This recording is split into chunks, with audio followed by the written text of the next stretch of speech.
بالفيديو كانت لقوها في عام 1563 والفاميليا العائلة بالعربية للمسلمين، القبيلة بالعربية للمسلمين.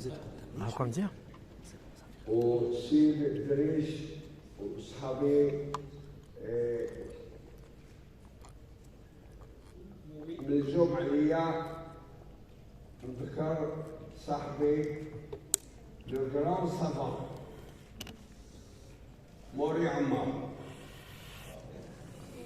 Quand j'ai reçu le prix Bentzvi suite à la publication de Le Moudine de Rabbi Raphaël, Monsieur Shaoul Shakel, le président de Bentzvi, m'a posé une question. Comment l'exposé vous pouvez présenter sur Rabbi Raphaël Berdugo? Je lui dis sans exposé. Mais Mori Ammar peut présenter 1000 conférences.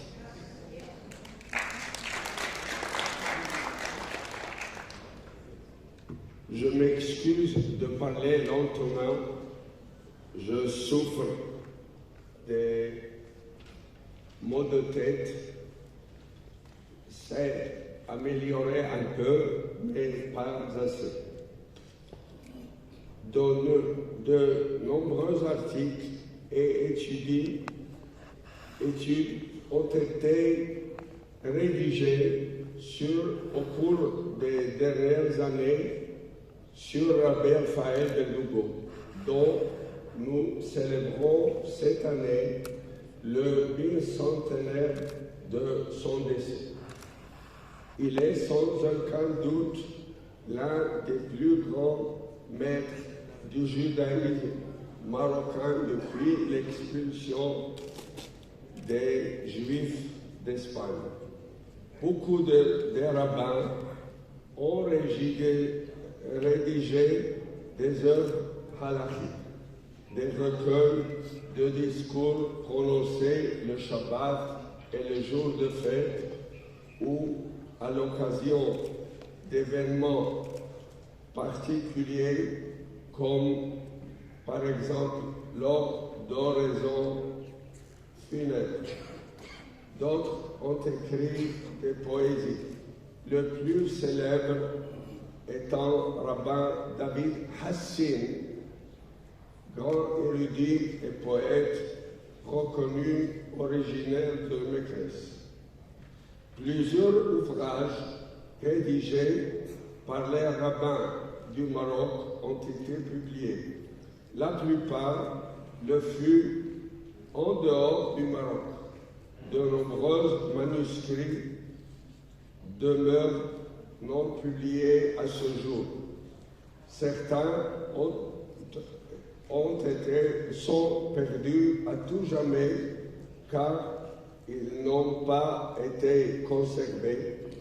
D'autres ont été abîmés et détruits par le temps.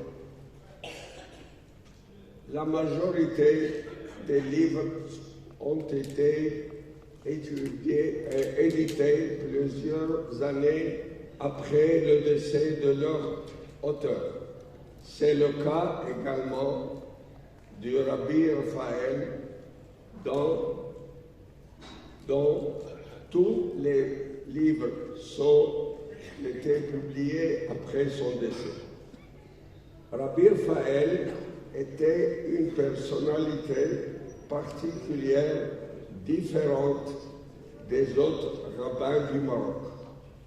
Il a certes écrit de nombreuses décisions de la halakha, dont certains très audacieuses. Il a participé aussi à l'instauration de plusieurs takanot qui l'ont pu découvrir dans les livres publiés par Dr. Moriyama. Bien qu'il co-signait ces takanot avec d'autres rabbins, il en était sans doute en réalité le principal initiateur. Mais plus que tout, il s'est distingué des autres rabbins par la rédaction de 2 grandes œuvres littéraires uniques dans la littérature rabbinique.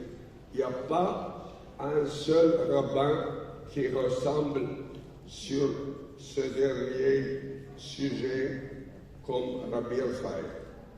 La première œuvre qui n'a pas d'équivalent dans la littérature rabbinique est ses commentaires bibliques. Il a écrit elle a écrit 2 grands commentaires, 2 en hébreu et 1 en arabe. Le premier livre est Memenuchot, dans lequel il étudie et approfondit les notions qui apparaissent dans chaque paracha. Par exemple, dans la paracha Bechukotai que nous lisons cette semaine en Israël, la prochaine semaine à Casablanca, peut-être à Meknes aussi, il développe l'idée que tout ce que Dieu fait aux hommes, que ce soit bien ou moins bien, ou peut-être mal, n'est que dans leur intérêt et leur procure in fine que du bien. Il s'appuie sur une longue démonstration en étant différents versets, en citant différents versets de la paracha. Dans ce livre, il a également des dissertations sur les fêtes et sur d'autres sujets. Par exemple, il s'adapte à expliquer à plusieurs reprises dans des passages la Haggadah de Pessah. Ces commentaires ont été rassemblés et publiés il y a quelques dizaines d'années en Israël sous le nom de Shalal Rav, Rabbi Raphaël Berlugo. Le deuxième livre s'intitule Mesamhe Lev. Dans ce livre, Rabbi Raphaël réalise un commentaire sur l'intégralité de la Bible, la Torah, les prophètes et la biographie.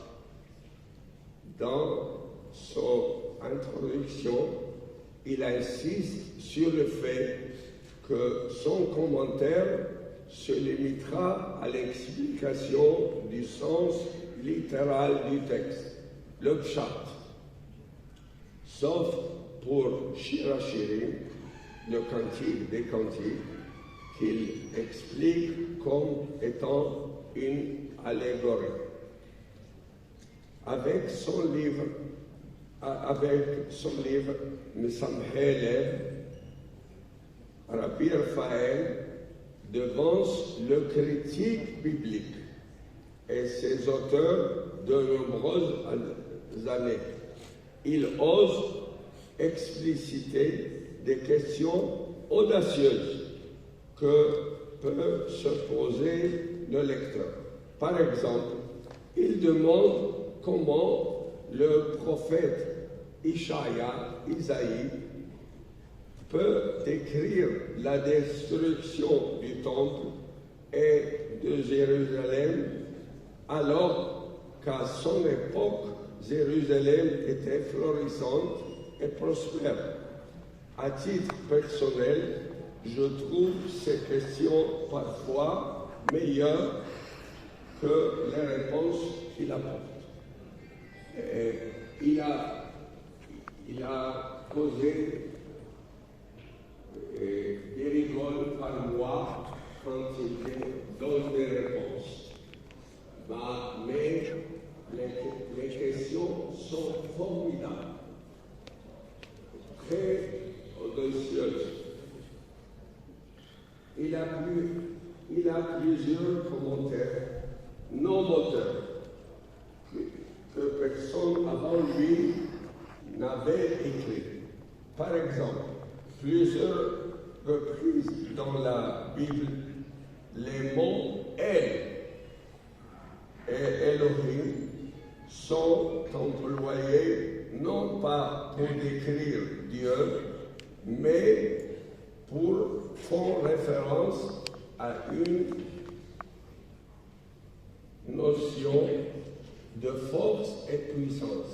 Par exemple, Harareel ne signifie pas des montagnes de Dieu, mais des grandes et puissantes montagnes. Dans le même sens, il explique lui seul le verset de la Genèse Veruach Elohim merachefet al pnei hamayim, traduit habituellement par et le souffle de Dieu planait au-dessus des eaux, mais il doit être traduit par un vent fort et puissant. Cette explication n'existe chez aucun autre commentateur avant Rabbi Raphaël Berdugo. J'ai cherché une telle explication chez 25 commentateurs du livre de la Genèse et je n'ai jamais trouvé une telle explication. Le troisième livre, les Shon Limudi, est une traduction en arabe dialectal, de Meknes avec la beauté des voyelles particulières. Tout le monde dit Osso, arrivé. Mais à Meknes, on dit Ossar. Il y a une histoire avec Rabbi Didia Toledano. Vous savez que dans les années 30, il y avait une sécheresse terrible au Maroc et 3 ans, il n'y avait pas de pluie. Alors, la communauté a décidé d'envoyer une lettre à Dieu avec le corps de rabbin Yosef Dahan. Et Rabbi Didia Toledano proteste cette décision. Il a dit ouvrez le Hechal, l'arc des Sfarim, et priez. Mais personne n'a accepté son idée. Après 3 mois, le jour de Kippour, il y avait une pluie immense. Rabbi Didia passait d'une synagogue à l'autre et disait Rabbi Yosef Dahan Ad Osad.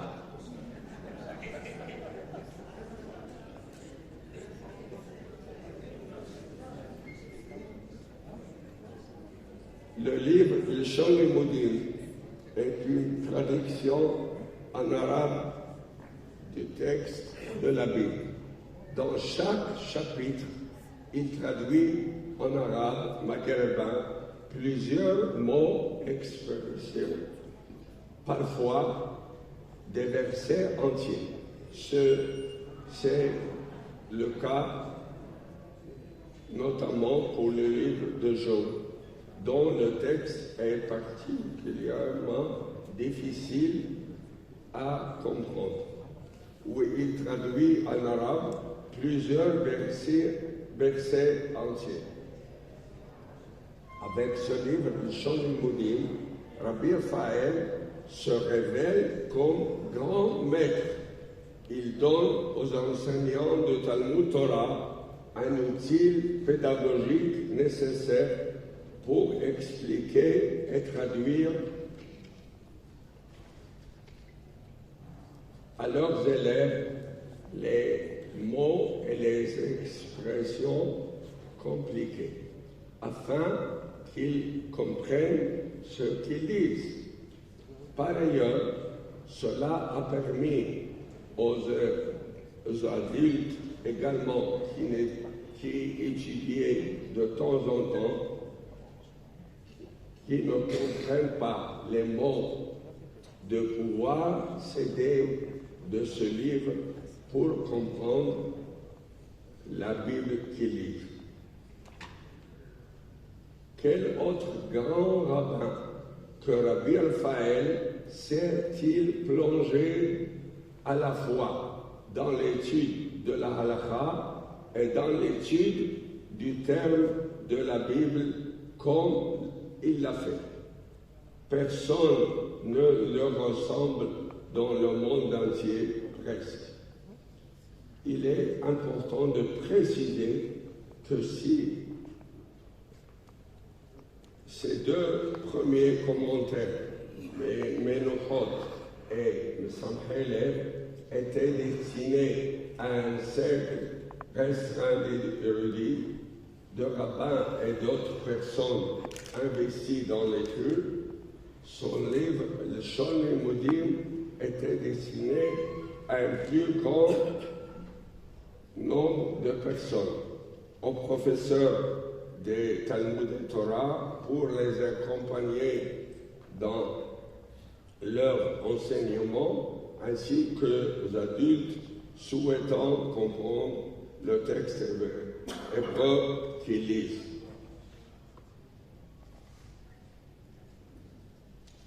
Il n'est pas étonnant qu'il n'existe qu'un ou deux exemplaires manuscrits de Menuchot et de Samhelev, alors qu'il en existe de nombreux pour les Shalom. Il y a environ 30 ans, Monsieur Makhlouf Toledano et Raphaël Ben Haïm, né avant l'année 1905, Zichronam Livracha, raconte au début du racontait à moi qu'au début du XXe siècle, il existait plus d'une centaine de manuscrits de l'Shalom. Quasiment chaque personne qu'ils connaissent en avait un exemplaire qu'il avait recopié lui-même ou acheté à un copiste. Lors j'ai préparé l'édition en 4 tomes, ce livre qui a été publié il y a 20 ans à 3 volumes, j'avais connaissance de plus d'une trentaine de manuscrits. Et après l'avoir édité, j'ai eu connaissance de manuscrits se trouvant dans des bibliothèques ou chez des particuliers. Rabbi Raphaël s'est basé pour la rédaction de ce livre sur une traduction orale traditionnelle, ancienne, préexistante, qu'il a modifiée. Il a aussi rajouté la traduction du livre dont il n'existait pas de traduction orale tel que le livre de Tehillim, des psaumes. Il s'est efforcé à utiliser l'arabe dialectal usuel et retiré de la traduction traditionnelle ancienne des mots en arabe qui n'étaient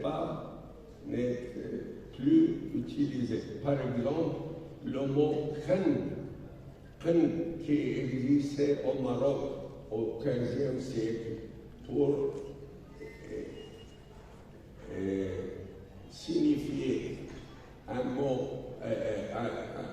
homme notable, un homme très respectueux, c'est le mot comte. Du latin, il a changé par le mot khmer, un mot qui existe dans l'arabe quotidien. La seconde œuvre de Rabbi Raphaël est son commentaire sur les Haggadot des sages du Talmud, qui s'intitule Rokach Merkachat. C'est également un livre qui destiné aux sages et aux érudits. Il en existe qu'un exemplaire manuscrit, peut-être un deuxième. Dans ce livre, Rabbi Raphaël apparaît comme une figure audacieuse. Rokach Merkachat est connu grâce à l'un des plus grands connaisseurs de Rabbi Raphaël ben Lugo de notre génération, Mori Amar, qui prépare une édition de ce livre. Nombreuses sont les questions posées par Rabbi Raphaël ben Lugo dans son livre sur la Haggadot. Voici un exemple.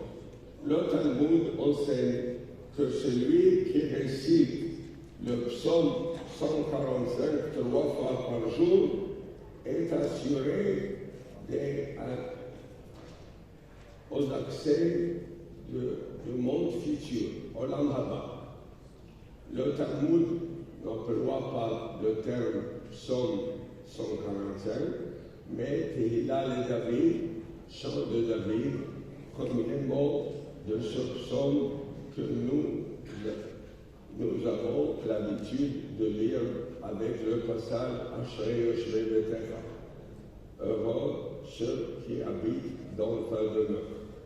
Ce psaume est très important puisqu'il contient le verset Poter HaKedecha. Tu ouvres ta main et rassasis chaque être vivant selon sa volonté, qui équivoque l'idée que Dieu parfois pourvoit aux besoins de chaque être vivant, humain ou animal. Rabbi Raphaël ben Lugo s'interroge sur le fait comment réciter ce psaume 3 fois par jour permet de garantir l'accès de Olam Haba, Zna. Tel que l'affirme le Talmud. Ceci est un exemple, une des questions les plus simples. Nous restons avec ces questions par la réponse et comme toutes ces réponses mal satisfaisantes. J'ai dit que ce livre, Rokach Merkachat, il a écrit pour une minorité de rabbins et d'érudits. Je sais qu'au cours de la première partie du XXe siècle, Ce livre était étudié par 3 géants des rabbins de Meknès. Ils se sont rencontrés chaque semaine pour lire ce livre. C'est la liberté de la ville de Meknès qui rend possible la lecture de ce livre plein de questions problématiques. Rabbi Shalom Messas, qui connaissait bien ce livre, a eu peur de le publier à cause des centaines de questions audacieuses et complexes sur le texte des sages du Talmud qu'il contient. Malgré tout, il a demandé à Mori Amar de travailler sur ce livre et a donné son accord qu'il réalisait après sa mort. Ces 2 grandes œuvres que j'ai rapidement décrites d'Israël, Rabbi Raphaël, de beaucoup d'autres grands rabbins des dernières générations, aussi bien au Maroc que dans le monde entier. Nous parlons d'un rabbin qui a écrit des livres aussi bien pour les érudits qui savent étudier que pour d'autres personnes moins investies dans l'étude ou pour les élèves de Talmud et Torah.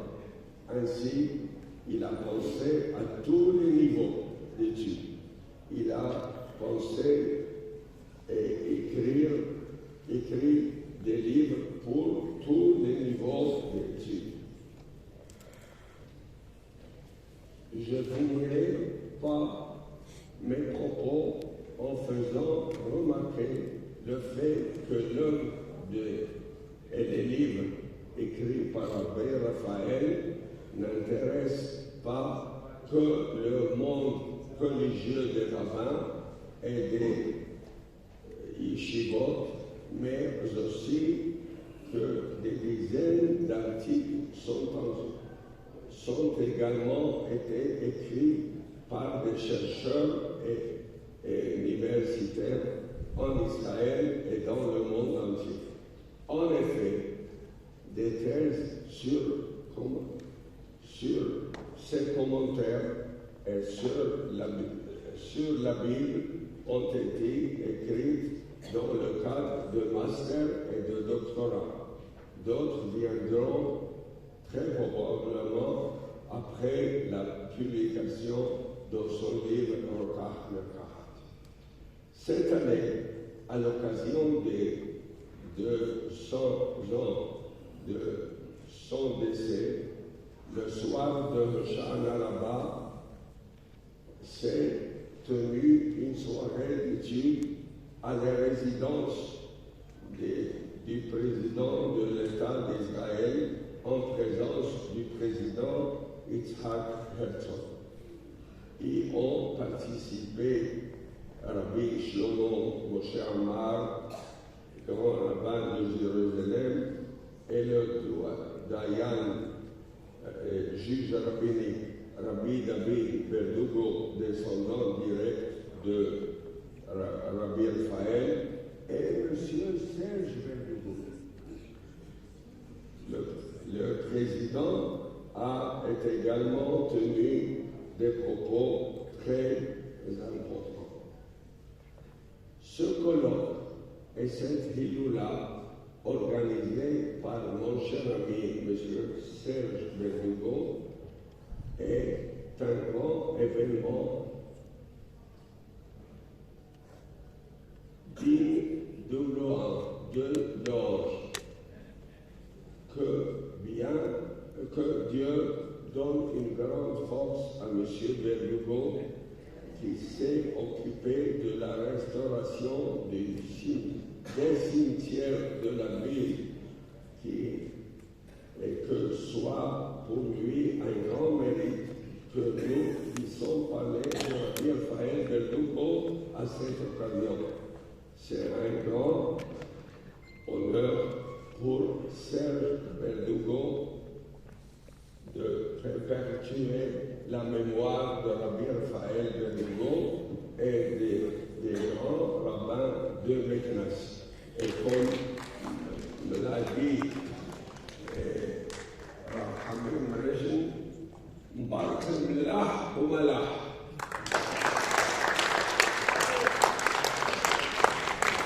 Merci beaucoup, monsieur le professeur. Chers compatriotes, très heureux de vous avoir écoutés et de nous avoir rappelé la théologie du rabbin Raphaël Verdugo à travers ses commentaires bibliques et talmudiques, particulièrement la différence entre au sol et puis aussi cette importance de sa contribution au Talmud. Je donne la parole au professeur Hatimi. Comment peut-on être fier en tant que juif meknessi?